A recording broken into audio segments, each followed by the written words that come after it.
ರಾಜ್ಯ ಸರ್ಕಾರಕ್ಕೆ ಸದ್ಯ ಬಿಸಿ ತುಪ್ಪವಾಗಿ ಪರಿಣಮಿಸಿದೆ ಚಿತ್ತಾಪುರ ಪಥಸಂಚಲನ. ಅಕ್ಟೋಬರ್ 30ರಂದು ಹೈಕೋರ್ಟ್ನಲ್ಲಿ ವಿಚಾರಣೆ ನಡೆಯುತ್ತೆ. ಅಕ್ಟೋಬರ್ 28ರಂದು ಶಾಂತಿ ಸಭೆಯನ್ನ ನಡೆಸೋದಕ್ಕೆ ನ್ಯಾಯಾಧೀಶರು ಸೂಚನೆಯನ್ನ ಕೊಟ್ಟಿದ್ದಾರೆ.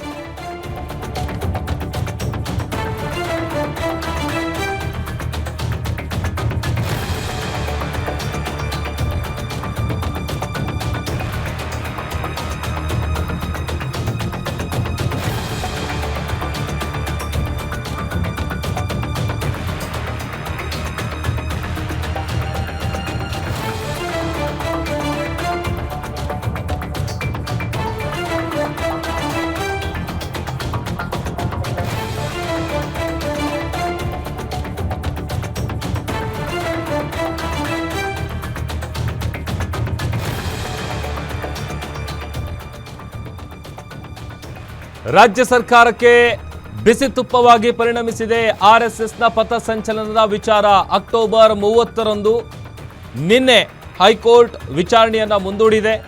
ಅವತ್ತು ಮತ್ತೆ ಅರ್ಜಿ ವಿಚಾರಣೆ ಆಗುತ್ತೆ. ಅಕ್ಟೋಬರ್ 28ಕ್ಕೆ ಶಾಂತಿ ಸಭೆ ನಡೆಯಲಿದೆ. ಕೋರ್ಟ್ ಆದೇಶದಂತೆ 8 ಸಂಘಟನೆಗಳಿಗೆ ಇವತ್ತು ನೋಟಿಸ್ ಅನ್ನ ಕೊಡಲಾಗಿದೆ. ಜಿಲ್ಲಾಡಳಿತದ ಶಾಂತಿ ಸಭೆಗೆ ಬನ್ನಿ ಅಂತ ಮನವಿಯನ್ನ ಮಾಡಲಾಗಿದೆ. ಕಲಬುರಗಿಯ ಡಿಸಿ ಎಸ್ಪಿ ನೇತೃತ್ವದಲ್ಲಿ ಈ ಒಂದು ಶಾಂತಿ ಸಭೆ ನಡೆಯುತ್ತೆ. ಹೈಕೋರ್ಟ್ನ ಆದೇಶ, ರಾಜಕೀಯ ಒತ್ತಡಕ್ಕೆ ಜಿಲ್ಲಾಡಳಿತ ಸದ್ಯ ಟೆನ್ಷನ್ ನಲ್ಲಿದೆ. ಆರ್ಎಸ್ಎಸ್ ಪಥಸಂಚಲನ ನಡೆಸದಂತೆ ಸಂಘಟನೆಗಳು ಪಟ್ಟು ಹಿಡಿದು ಕೂತಿದ್ದಾವೆ. ಯಾವುದೇ ಕಾರಣಕ್ಕೂ ಕೂಡ ಆರ್ಎಸ್ಎಸ್ ಪಥಸಂಚಲನಕ್ಕೆ ಅವಕಾಶ ಮಾಡಿಕೊಡಬಾರದು.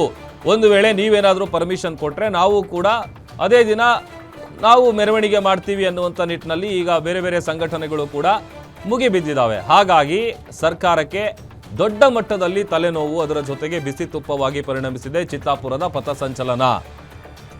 ಶ್ರೀಕಾಂತ್ ನಮ್ಮ ಪ್ರತಿನಿಧಿ ಹೆಚ್ಚಿನ ಡೀಟೇಲ್ಸ್ ಅನ್ನ ಕೊಡ್ತಾರೆ. ಶ್ರೀಕಾಂತ್, ಈಗ ಒಂದ್ ಕಡೆ 30ನೇ ತಾರೀಕು ಅರ್ಜಿ ವಿಚಾರಣೆ ಆಗುತ್ತೆ. ಅಗೇನ್ 28ನೇ ತಾರೀಕು ಶಾಂತಿ ಸಭೆ ಮಾಡಬೇಕು. ಈಗ ಶಾಂತಿ ಸಭೆಯ ವಿಚಾರಕ್ಕೆ ಸಂಬಂಧಪಟ್ಟಂತೆ ನೋಟಿಸ್ ಕೊಡಲಾಗಿದೆ.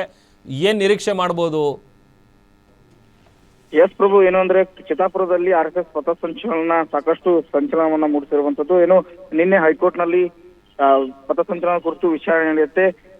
ಕೋರ್ಟ್ ಅಕ್ಟೋಬರ್ 28ರಂದು ಶಾಂತಿ ಸಭೆ ನಡೆಸಿ ನಂತರ ಅಕ್ಟೋಬರ್ 30ರಂದು ವಿಚಾರಣೆಗೆ ಹಾಜರಾಗಿ ಎಂದು ಜಿಲ್ಲಾಡಳಿತಕ್ಕೆ ಹಾಗೂ ಅರ್ಜಿದಾರರಿಗೆ ಸೂಚನೆ ನೀಡುತ್ತೆ. ಈ ಹಿನ್ನೆಲೆ ಇಂದು ಜಿಲ್ಲಾಡಳಿತ 8 ಸಂಘಟನೆಯವರಿಗೆ ನೋಟಿಸ್ ಅನ್ನ ನೀಡುವ ಸಾಧ್ಯತೆಗಳಿದ್ದು, ಏನು 28ಕ್ಕೆ ಶಾಂತಿ ಸಭೆಯಲ್ಲಿ ಭಾಗವಹಿಸಿ ಶಾಂತಿ ಸಭೆ ಕುರಿತು ಅಲ್ಲಿ ಚರ್ಚೆ ಮಾಡಿದ ನಂತರ ಯಾರಿಗೆಲ್ಲ ಯಾವ್ಯಾವ ದಿನಾಂಕ ಮತ್ತು ಯಾವ ದಿನದಂದು ಪಥಸಂಚಲನ ಮಾಡಬೇಕು ಎಂಬುದು ಕುರಿತು ಚರ್ಚೆ ನಡೆಸುವ ಕುರಿತು ಜಿಲ್ಲಾಡಳಿತ ಈಗ ಸಿದ್ಧತೆಗಳನ್ನು ನಡೆಸುತ್ತಿರುವಂತದ್ದು. ಏನು 28ರಂದು 8 ಸಂಘಟನೆಗಳು ಆರ್ಎಸ್ಎಸ್ ಸೇರಿದಂತೆ ಒಟ್ಟು 8 ಸಂಘಟನೆಗಳಿಗೆ ಇಂದು ನೋಟಿಸ್ ಕೊಡುವ ಸಾಧ್ಯತೆಗಳಿದ್ದು, ಏನು ಇದೀಗ ಸದ್ಯ ರಾಜ್ಯ ಸರ್ಕಾರಕ್ಕೆ ಇದೊಂದು ದೊಡ್ಡ ತುಪ್ಪವಾಗಿ ಪರಿಣಮಿಸುವಂತ ಆರ್ಎಸ್ಎಸ್ ಪಥಸಂಚಲನ ಶತಾಯಗತಾಯ ಆರ್ಎಸ್ಎಸ್ ಪಥಸಂಚಲನ ನಡೆಸುವಂತೆ ಉಳಿದ 7 ಸಂಘಟನೆಗಳು ಪಟ್ಟು ಹಿಡಿದಿರುವಂತದ್ದು. ಏನು ಅಕ್ಟೋಬರ್ 28ರಂದು ನಡೆಯುವ ಶಾಂತಿ ಸಭೆಯಲ್ಲೂ ಕೂಡ ವಿರೋಧ ವ್ಯಕ್ತಪಡಿಸುವ ಎಲ್ಲಾ ಸಾಧ್ಯತೆಗಳು ಕಾಣುತ್ತಿದ್ದು. ಏನು ದಲಿತ ಸಂಘಟನೆ ಆಗಿರ್ಬೋದು, ಕುರುಬ ಸಂಘಟನೆ, ವಿವಿಧ ಸಂಘಟನೆಗಳು ಅಂದ್ರೆ ಅಕ್ಟೋಬರ್ 28ರಂದು ಶಾಂತಿ ಸಭೆಯಲ್ಲಿ ಭಾಗವಹಿಸಲು ಈಗಾಗಲೇ